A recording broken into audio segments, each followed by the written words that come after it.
September the 20th picks edition of the MLB Gambling Podcast on the Sports Gambling Podcast Network is brought to you by Underdog Fantasy. Sign up with the promo code MLB SGPN to score up to $1,000 in bonus cash. We're also brought to you by Rhythm. Get your 7-day free trial today by going to sportsgamblingpodcast.com/RITHMM.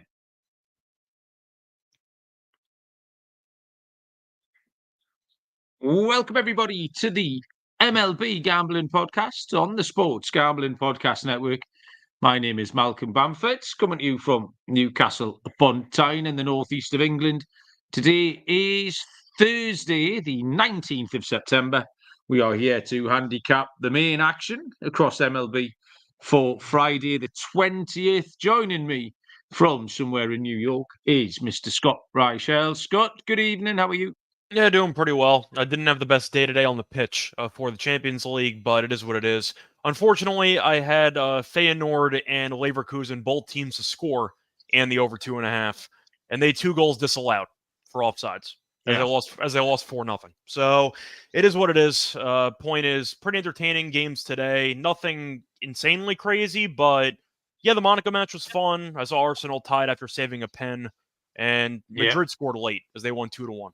So, yeah, I didn't have much on the Thursday night games. The Barcelona red card early cost me. Did really, really well on Tuesday. Myself and Barry gave out a Harry Kane hat trick at 8-1 was the nice play. What they scored again? What they scored 9 goals in that game? 9-2 it was. Yeah. Bit of a mismatch. Wednesday was okay, and tonight I only had the one game, which wasn't ideal, but not a bad week, all things told. I am currently live sweating. I know we like to live sweat some stuff on the show. Edward Cabrera, over 2.5 earned runs. So Ohtani showed his wheels in the first inning, stole a base, and then tagged up and got home. And we've got 2 runners on here in the second. If you can put that in play, get down. Oh, the fielder's made a diving catch. Oh, that was exciting. Just as we talked it through, I nearly cashed that. Anyway, gives us something to cheer on for the next half an hour. This is the first time I've done the show while we've had playoff teams, Scott, in New York, and the Brewers punched their tickets on Wednesday night, sorry, actually. And then, as of a couple of hours ago, you can add Cleveland to that as well, Scott. So playoff teams starting to emerge. It's all getting a little bit exciting. Yeah, definitely so, especially on the opposite side of the spectrum. You have the Braves and the Twins, who are starting to, well, the Braves might be, I don't want to say out of it, but they're in trouble. Minnesota, though, is currently tied with Detroit for the final wildcard spot because they lost today. So, yeah, the Tigers slowly but surely catching up to the Twins. So, Shohei Ohtani's just dumped one into right field. That's a second earned run and one away. I've just noticed Chris Sale was pitching tonight. How many punch-outs did he get? 6. It's not too bad. Wasn't that much, but they scored a bunch of runs, so it didn't matter. I'm talking about my Cole Reagan strikeout bet. Because Dylan Cease went last night, only had 5. Sale had 6 tonight, so just need 2 good starters. If Reagans can knock out a 9 and a 10 or an 8 and a 9, the 80-1 is absolutely live. So yeah, congratulations to Cleveland. Congratulations to Trev in his Milwaukee team. We're going to carry on doing as we have been by looking around the main action for Friday night's games. And we're going to start with, I now need to get back onto Friday's games, having just checked Thursday's box scores. We're going to skirt a few of the early games. We'll start at 7:05 p.m. Eastern Time, where Detroit will take on Baltimore. Baltimore have Corbin Burns going to the mound. The Tigers are officially TBD. We believe it is Cader Montero who'll go for the Tigers. The total sits at 7.5, with Baltimore -196 and Detroit at +164. Baltimore got a walk-off. Was that? Yeah. Tonight. Yeah, they walked off Wednesday night.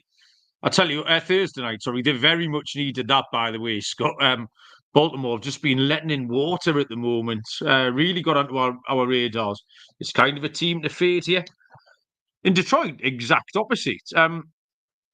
Kader Montero is an interesting pitcher. Back-to-back scoreless starts for Montero, including Scott a Maddox 2 starts ago. Do you know what? And you know what a Maddox is, Scott? Do you know that's named after? Yeah, I think I do. It's when you have a shutout and you have a complete game. Actually, I don't know if the shutout's necessary. It's a complete game with less than 100 pitches. Yeah, it's quite a famous pitcher. It's named after I Scott. tagged you though. You had a highlight there of Maddox that you could have watched on Twitter a couple weeks ago. Yes, absolutely. So, there you go. So yeah, he had a Maddox against Colorado. Still counts, I suppose. And then last time he did face Baltimore's last start. Did okay. Corbin Burns pitched 7 innings against the Tigers in the same series. He remains pretty reliable, Burns. But I can't back Baltimore at all. 2-8 in the last 10 games lately. They're really stumbling towards the finish line here. The Tigers are 8-2 in their last 10. They've won 4 in a row. Momentum is real, Scott. At these prices, at plus 164, I have to bet the Tigers. Love the bullpen. I'm with you. This price is pretty nuts. I understand that Burns has been good, but in reality, this team is not very good right now, despite winning via walk-off fashion on Thursday.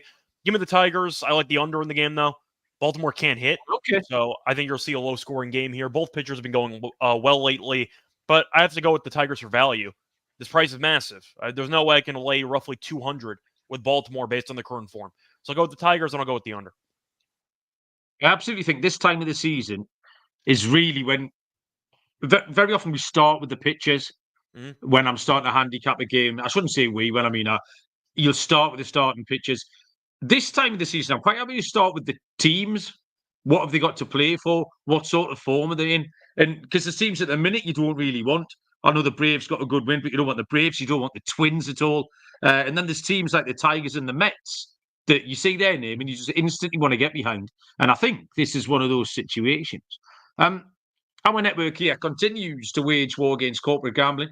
And to do your part and help SGPN, if you could take a couple of seconds to rate and review our show and any other show, the Premier League show might be a good idea. The tennis gambling podcast, quite good as well. But word of mouth is very much the heartbeat of SGPN. So yeah, do all of those nice things for us. Help us keep the content churning out. Second game on the card is a 7:10 Eastern first pitch. And it is those Minnesota Twins who go to the Boston Red Sox. The Twins will throw David Fester. For Boston, it will be Richard Fitz. Does he? Question mark. Minnesota are minus 126. Boston are plus 108. And the total, Scott, with the rookie set at 9. Yeah, I think I'm going to go with Boston here. I just can't trust Minnesota. Both teams have been really bad lately. Festa, I'm not a fan of. I'm getting plus money. Fitz was fine against the Yankees, I believe, when he made that short notice start. So he was pretty solid in that outing. So, yeah, small sample size. I think he's fine. Festa goes no length. I don't think he's great either. And the Twins have completely fallen apart. So I'll go with the Red Sox. Plus money. Both teams I don't really trust right now, but plus money on a coin flip, sure. I can't back the Twins. This team's been horrible lately. They can't hit. The pitching's been underwhelming lately. Not much to like about this team. Give me Boston at home. It's been a pretty spectacular implosion by the Twins, who for large parts of the season were going along quite well and were quite an interesting team to follow. Fester is very average indeed. Short starts, gives up a few. He was better last time out, and his 5 road starts have been okay. Richard Fitz is interesting. We see these rookies at this time of the year. 24-year-old has had 2 starts and he's yet to give up a run in 10 2/3. However, Boston did lose both games. My guy Jake Berg has just hit one out for Miami. But both lineups have been so poor in the last 2 weeks. We've talked about Minnesota. We haven't talked about Boston as much because they haven't been on our radar. But they're both struggling. I think Boston. I prefer Boston in this position, but there's not much in it. But I'm happy to fade both offenses. I think we can get a first 5 under. I think Fitz will be fine. And Fester can hold together. Both bullpens are horrible. So I was happy to take them out of the equation. The total does seem quite high. I think it's just the names on the card that do that. So yeah, first 5 under between the Red Sox and the Twins. Next game is 7:10 Eastern first pitch. This is a good-looking game. It's the Philadelphia Phillies at the New York Mets. 2 left-handed pitchers on the mound are Christopher Sanchez for Philadelphia and David Peterson will go for the Mets. It is close on the books, as you'd expect. The Mets are -102. Philly are -116. And the total is sitting at 7. I know D-Rock was at the Mets game on Wednesday, I think it was, where the Mets beat the Nationals 10-0. He's at the Jets game tonight as well, Dylan. He's getting amongst it this week. This I kept this really quite simple, Scott, was that my handicap was, do I want to bet the New York Mets? Yes. Do I want to bet David Peterson? Yes. The fact it's Philadelphia and not Washington just makes the price better. That's the only difference, is that the Mets are -102, where if it was earlier in the week, they'd have been -155 or something. Mets are averaging 5 runs per game in the last 14 days. The bullpen's been good. And I just want to keep them on side, just as we talked about the Tigers earlier on, Scott. So I'll take the Mets at -102. Yeah, I think I'm going to go with the under in this game, probably first 5 under. Sanchez, I would probably agree with you. I would rather have Peterson right now. Sanchez hasn't been good on the road this season, but his last 4 starts, he's been really good in general. So I do think that it might be a pitcher's duel. We saw the last game Sanchez pitched. The game ended 2-1 against the Mets. So I can see maybe a similar story here. Sanchez on the road, 5.13 ERA this season. Last 2 starts combined, though, 13 innings, 1 total run allowed. So I think I like the under in this game. I have to lean to the Mets, though, based on current form and on the chance that Sanchez does implode again on the road. But give me a low-scoring Mets win, something 3-2, maybe even like 4-2, playoff environment type feel to it. Give me a low-scoring Mets win. Yeah, I know Dylan said the weather hasn't been conducive to tons of runs in City Field lately. Gio's joined us. Gio, how you doing? And Walking Bankroll 33.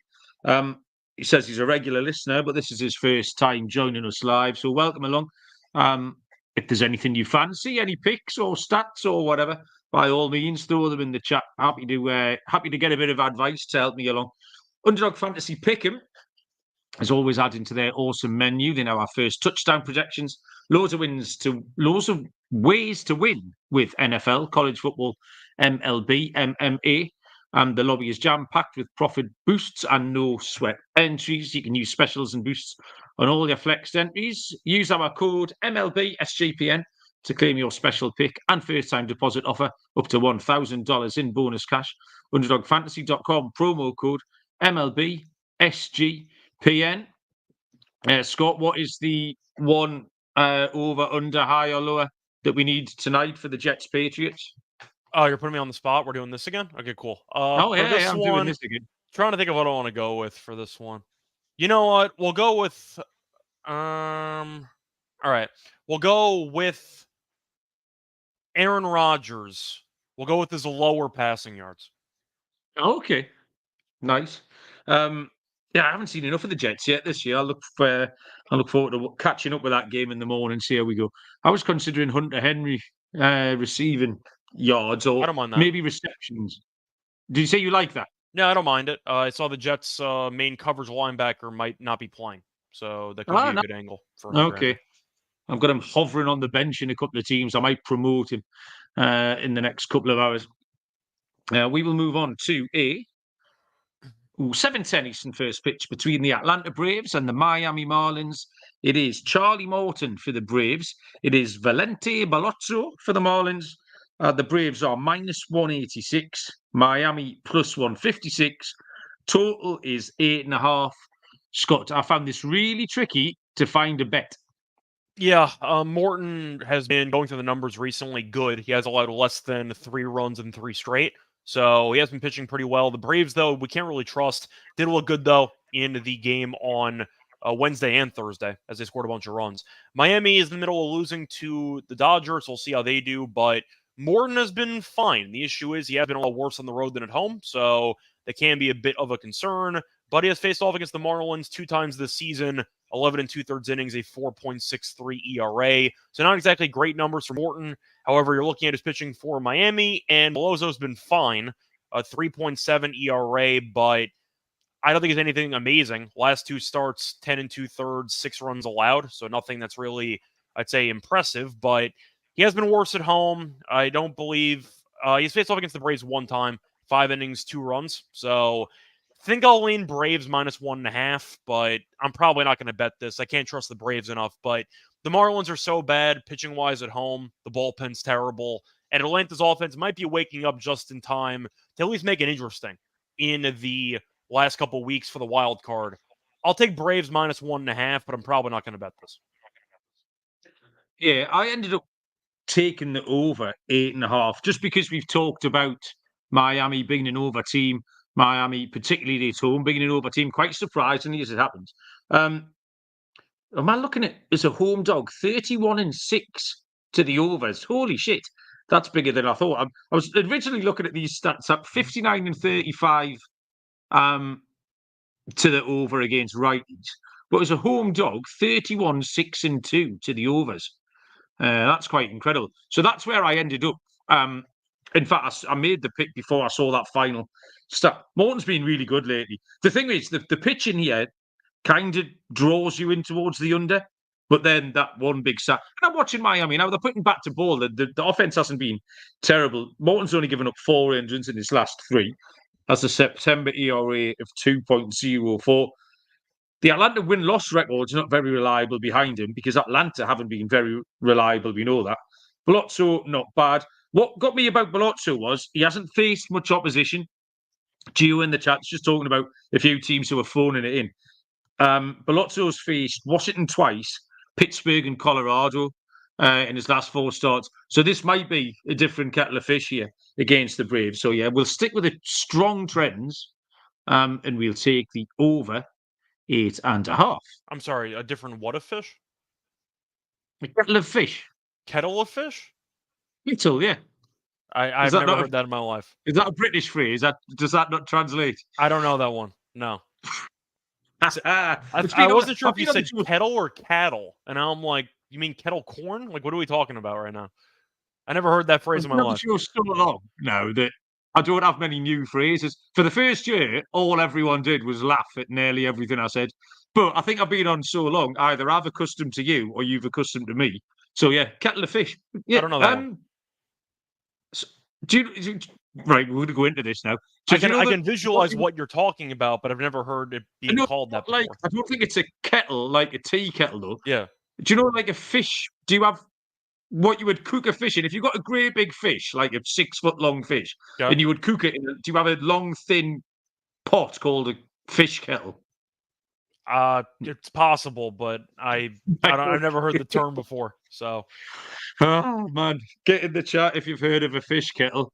We will spare you the rest of that conversation and go to an 8:10 Eastern first pitch between the LA Angels and the Houston Astros. Left-handed pitcher Tyler Anderson for the Angels. For the Astros, it will be Justin Verlander. The Angels are +188. The Astros -125. And the total is 8.5. Those lines can't be right, can they? It could be. I mean, the Angels are atrocious and the Astros are competing for a division. So I guess the argument is it makes sense. Would I bet that? No. But I can understand it in theory. I'm not going to take the Astros with Verlander pitching at this price, but I feel like the odds are similar to the odds we see today, except Kikuchi's been better than Verlander. So they're like -300. I was going to put you on the spot again here, Scott, for the second time. Do you think Justin Verlander gets anywhere near this Houston postseason rotation? Rotation, no. Do I think he makes the roster? Yes. I think for experience, they might use him as a long reliever if I had to guess, but I don't think they leave him off. I think it would be shocking if he started a game. They'd have to be very desperate for him to actually start a game. But for experience purposes, yeah, you keep him in there. Worst case is he's a locker room presence, if that's the term you want to use. Locker room presence, code word for not very good, but he's been around the block a few times. That's what it means. It means an old veteran who sucks. But I do think Verlander will make the team. You? I think that's the role I fill on this podcast. The 5 hosts in the rotation. I think I'm very much the locker room presence. I contribute virtually nothing, but I'm going to have around the place, keep spirits up. Do you think he makes the roster? Or no? Sorry? Do you think he makes the roster? I just feel like it's tough to leave him off when he's been so impactful for the team over the years and his experience. But yeah, you might be right. Maybe a bullpen arm, a long reliever you throw in there. I think he'll find a way on. But if he got left off, I wouldn't be shocked. I'm kind of just guessing that he will. Yeah, I would suggest he'd be in the pen. So Houston are -225. That was where my confusion was. I gave them out to -125. I just wrote it down wrong, is the issue. The Angels are coming off a couple of wins against the White Sox, but they've been terrible, absolutely terrible. They're way behind the Athletics. I haven't looked at them for so long. I didn't understand just how bad they've been lately. Tyler Anderson's absolutely just plodding along. He sometimes throws a slightly above average start. He sometimes throws a slightly below average start, and that's what you get. But he's much better on the road. 2.23 ERA on the road. The key to this is Verlander. Faced the Angels on September the 14th. Last week, 2 earned runs over 5 innings. Houston won that game 5-3. That's probably as good as it gets for him. That was his best start for ages. The Houston batting metrics aren't brilliant over the last 2 weeks. Very middle of the pack. If Anderson can pitch well, I'm going to give the Angels a chance here. Plus 188, I think it's an absolute madness. So, yeah, I'm going to go with the Angels at a big old price. Let's take plus 188. Christopher Lemieux has joined us in the chat. Christopher, welcome along. He hasn't heard of a kettle of fish either. I'm on my own here. I'm very much out on an island. Well, now I got a sidetrack. Can you repronounce that last name for a sec? Lemieux? Okay, that's good. What? That was well done. Okay. You added a little French flair to it. I respect it. Okay. I wasn't expecting that. Yeah. I'm respecting the man's heritage. I don't know. I see that. I mean, I've always called it like Lemieux, but you added a little bit of a little fanciness towards the end, a little je ne sais quoi towards the end. Oui. Dylan would have had no chance with that. Dylan barely. If John Smith came in the chat, Dylan would struggle. So he has absolutely no chance with a Lemieux. Where are we going?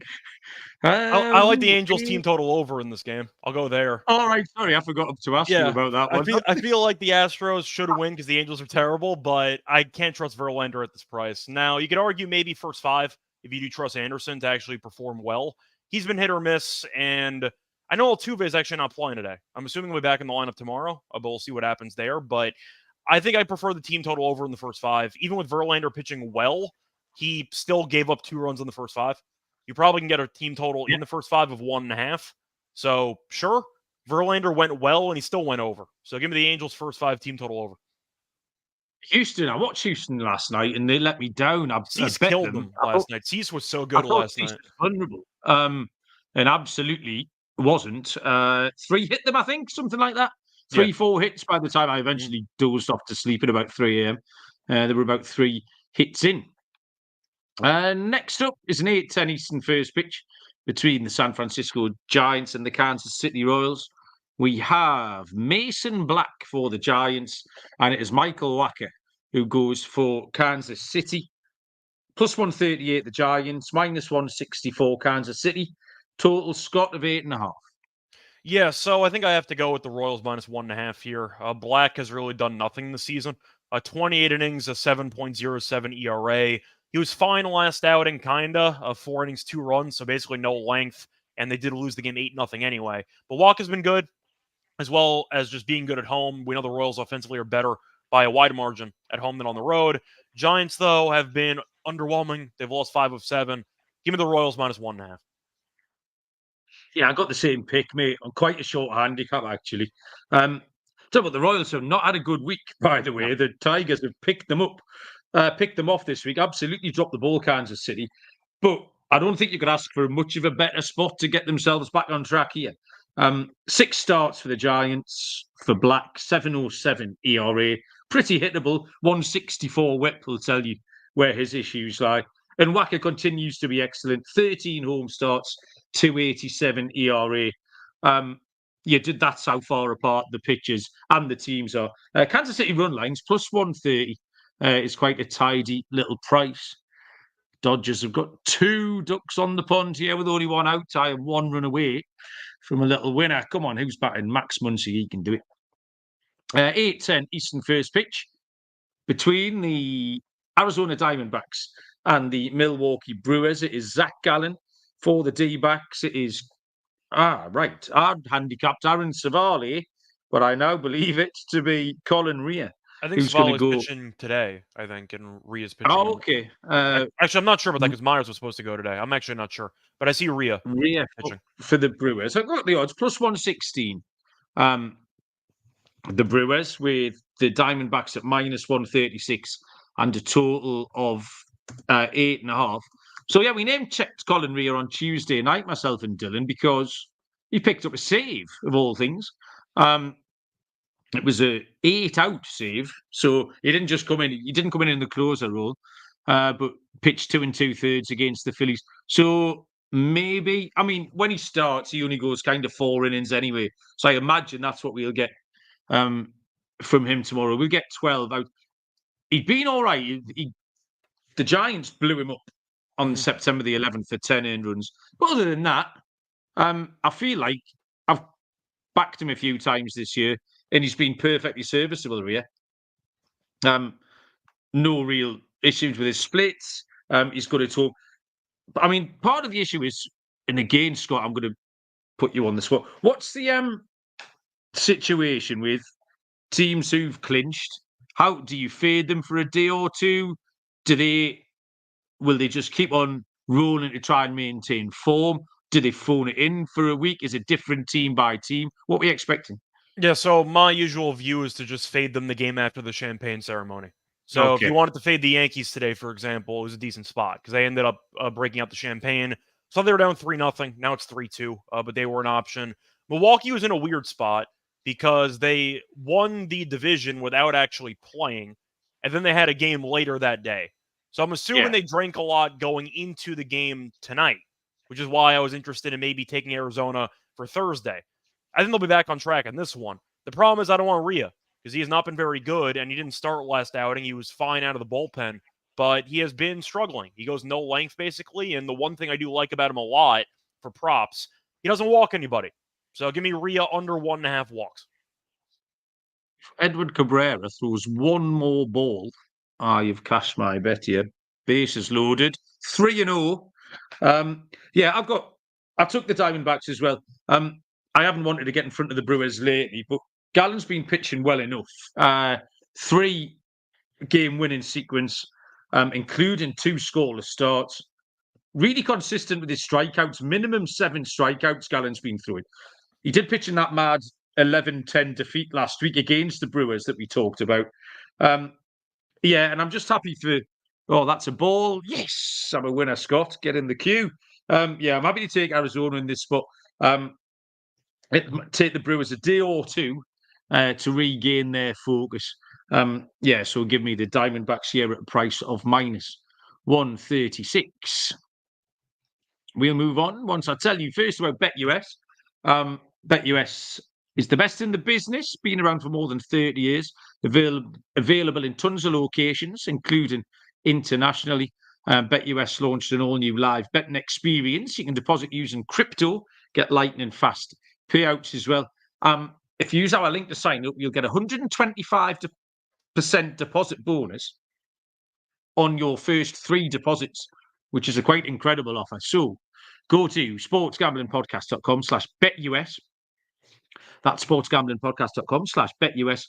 Promo code SGPN so they know we sent you. BetUS is America's favourite sportsbook. And finally, Rhythm, SGN's proud partner, the AI-powered sports betting platform that helps provide bettors of all levels the ability to build custom predictive betting models in seconds Rhythm, I think, was the only person in the world who had a good NFL week 2. 22.5% ROI on spreads, 44.3% on NFL moneyline bets. Pretty impressive. So build a model or just copy one of the models that's already there for you. Claim your 7-day free trial today by going to sportsgamblingpodcast.com/rhythm. That's sportsgamblingpodcast.com/RITHMM. And for the second time in 3 weeks, we're going to go with Rhythm is higher on Adam Thielen receiving yards. We got there in week 1, but this time with Andy Dalton throwing him the ball, I think we can do it a little bit more comfortably. So, yeah, let's get up higher on Adam Thielen receiving yards at Rhythm. Next game here is... Yeah, what did you say the next game was? 8:15 Eastern first pitch between the Cleveland Guardians and the St. Louis Cardinals. It is Ben Lively for the Guardians. Kyle Gibson goes for the Cardinals. It's tight on the books. -116 St. Louis, -102 Cleveland. Total is at 8.5. So, judging by what Scott's just told us, Cleveland clinch tonight. Therefore, we fade them tomorrow. And that was already in my thinking. I was actually going to take St. Louis here. Lively, he's kind of up and down. He's doing a decent job for Cleveland, though, back end of the rotation. But Kyle Gibson's finishing really strongly. Cleveland are much better at home. St. Louis are 7 games over 500 on their own patch. I just prefer St. Louis in this spot. Both offenses struggling 3.2 and 3.3 runs per game in the last 14 days. So I think the unders live. I mean, we've got a total here of 8.5. Bullpen numbers for both are very good. So on a normal day, I think we take the under. However, I quite like St. Louis anyway. And with a little champagne fade of Cleveland, I'll take the Cardinals, Scott. Yeah, I think that the Cardinals are the move. Looking at the Guardians being, once again, probably drunk, at least based on the festivities for tonight. But yeah, they, of course, are going to be going to the playoffs, and the Cardinals are not. But I do think that when you're looking at the overall spot, Gibson's been fine. He does pitch to contact, which can be a bit concerning at times, but he has been fine lately, giving up 2 runs in his last 3 starts combined. I think it's a good spot. I think it's a good price. And with the Guardians, once again, being a bit inebriated, I do think that Gibson might go well here. So I am going to go with the Cardinals on the money line at home. Okie doke, thank you. 9:40 Eastern first pitch will be the penultimate game on the show, and it is the Chicago White Sox at the San Diego Padres. We haven't touched the White Sox for a couple of weeks here. Garrett Crochet, left-handed pitcher for the White Sox. Joe Musgrove for the Padres, +194 Chicago, -235 San Diego. Total, Scott, is 7. If you found an exciting angle into this one. It would be first 5 under if I wanted to be exotic, but it's mostly going to be Padres -1.5. White Sox, I'm rooting for them to get there. They got 7 games left, and I believe they are currently 3 away from my prediction coming true. Said they'd lose 120 back in April, and they're currently at 117. So hopefully they get there. Crochet's been fine. Goes no length, though, at all. So I can't really buy into his stock whatsoever, because even if he pitches well, the bullpen we know is atrocious, and he might not go 4 innings. So Musgrove's been good, so I think that he's in line for a good showing here. We know San Diego's been also playing some good baseball. Still officially not out of it in the NL West. Are they going to get there? No, but they're not officially out of it yet, so they still got something to play for. I will go with the Padres -1.5, but if you want to go for something interesting, maybe first 5 under. Yeah, I mean, I've no idea what's happening with Crochet, these little 4 inning starts. But well, I can explain it. The White Sox don't want his arm to fall off because he has never pitched this many innings before, and they don't want to sit him. So they're kind of just throwing him out there based on routine, but they probably are going to trade him in the offseason. So they want to keep him healthy, but they also want to not sit him for the entire season for no reason. So they're kind of stuck in no man's land. They've still managed to lose his last 4 starts on the handicap. Musgrove's fine. The Padres continue at home here. They've had a successful little home series at Houston, so no moving around for them as well, but just a little bonus. The Padres run lines +104. Is that +1.5 or 2.5? Well, they're the home team, so that you get a boost from that if you are the home team. Yeah. So It just seemed, the long way apart, but yeah, you adore that. Let's get involved in that one. And finally, we will look at a 10-10 Cowboy time first pitch between the Colorado Rockies and the LA Dodgers. Got no lines on this one. Kyle Freeland, left-handed pitcher, is confirmed for the Rockies. The Dodgers are officially TBD. I reckon it's your mate Walker Buehler, though, Scott. But yeah, no lines. So A, did you see Buehler going? And B, have you got any thoughts on this? Yeah, I did not, but I'll still take the Dodgers minus 1.5. At the end of the day, the offense has been great. You're looking at the Dodgers the last couple of games. They have 5 runs right now in the third inning. They had 9 runs in the finale against the Braves, and they scored 9 runs in the first game against the Marlins, 8 runs in the second game against the Marlins. The offense has been great. There's no way around it. They're on a hot streak now. I'll back it. We know the Rockies are terrible on the road every year. Nothing new here. So give me the Dodgers minus 1.5.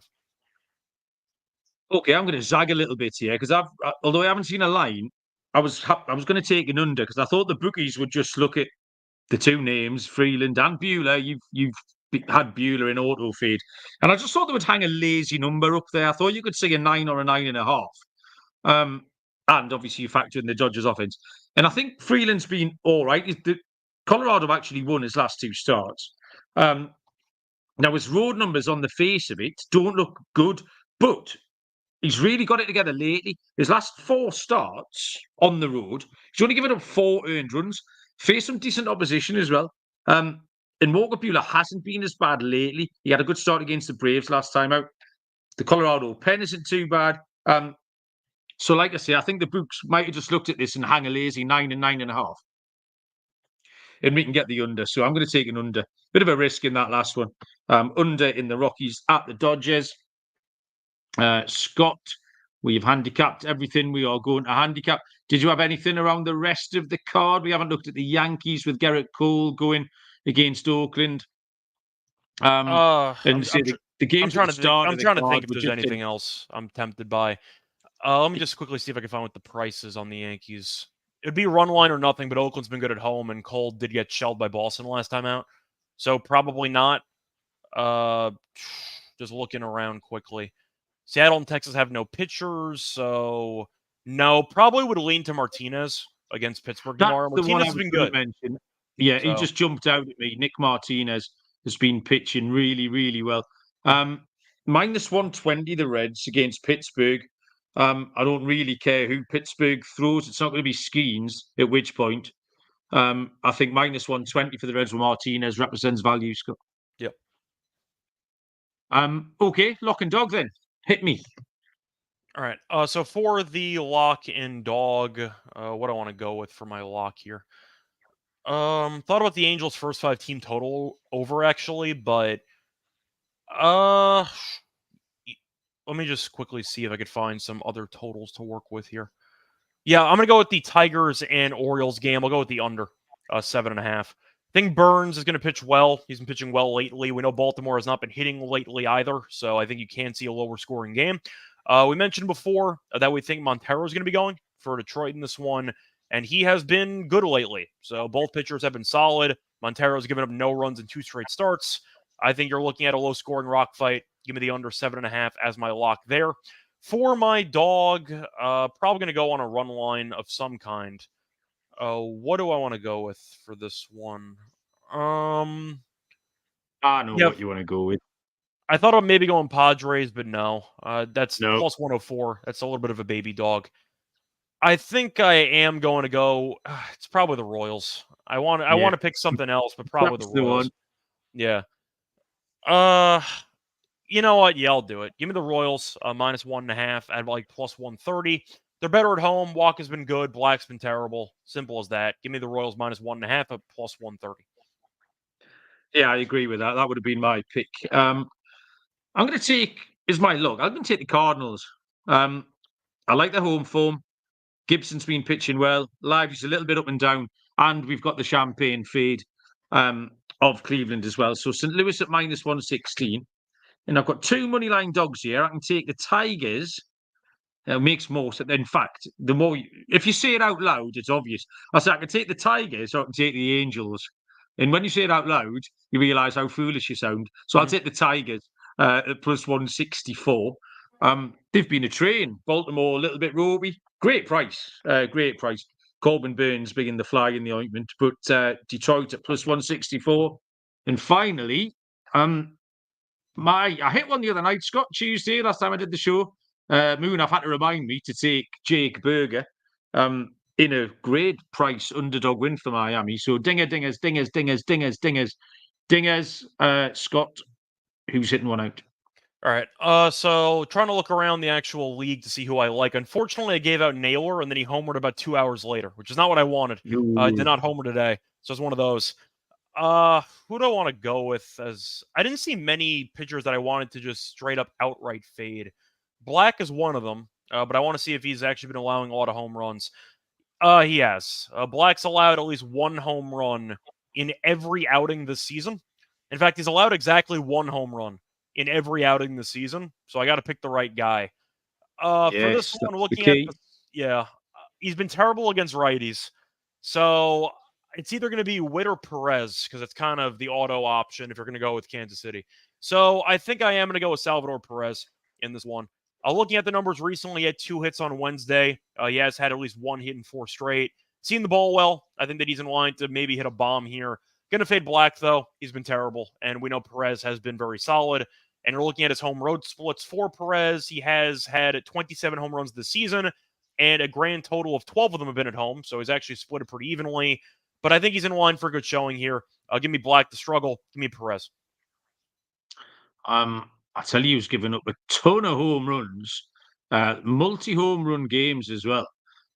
Is Colin Rea of the Brewers. I'm just looking, he's given up 2, 3. Then, 1, 1, 1. There's a 2. There's another 2. There's a 4 home run game. 2 more 2s and a 3. So, I've now got to find the right Arizona Diamondback. Munaf got Corbin Carroll on the wrong night again this week. Why so good? It's got to be Christian Walker. Pavin Smith's not. Yeah, Christian Walker. We go with the easy one. I'll take Christian Walker to hit one out for the Diamondbacks off Colin Rea. And Scott, we have done it. Is there anything else you would like to tell the people about before we go? Not really. Check out the Tennis Gambling Podcast if you want some tennis thoughts. Besides that, WNBA. Final regular season day today. So Terrell and I did an episode. We have a bunch of playoff episodes coming up over the weekend. So if you do want some playoff thoughts, check that out as well. And yeah, we got the NBA in about, I don't know, a month and a half, about a month or so. So we're going to have some off-season episodes. So a lot of stuff coming up. Yeah, same goes. Premier League Gambling Podcast for myself. I'm recording that in 10 minutes if you want to join the live on YouTube, if you're really keen. Otherwise, go and hunt it down. And even if you don't want to listen to it, just give us a thumbs up or something. Gio's asking if either of you on the NFL shows. If there's a London game, Gio, me and Barry do a pre-game show, which is barely recognisable as an NFL pre-game show. But it's fun. And I think, Scott's definitely more NFL or they wouldn't let me loose on that at all if they've got any sense. But you do a bit of NFL with the boys, don't you, Scott? I follow everything, but they haven't invited me, so I haven't appeared. So, all right. Sore point, right? Thanks, Scott. You're welcome to come on the Premier League show anytime you like, mate. Gio, Christopher Lemieux for the final time tonight, and Walking Bankroll, everybody else who came in the chat, we do appreciate it. Good luck with your bets, and we'll be back tomorrow night in some form or other. In the meantime, we will see you down the road. Cheers.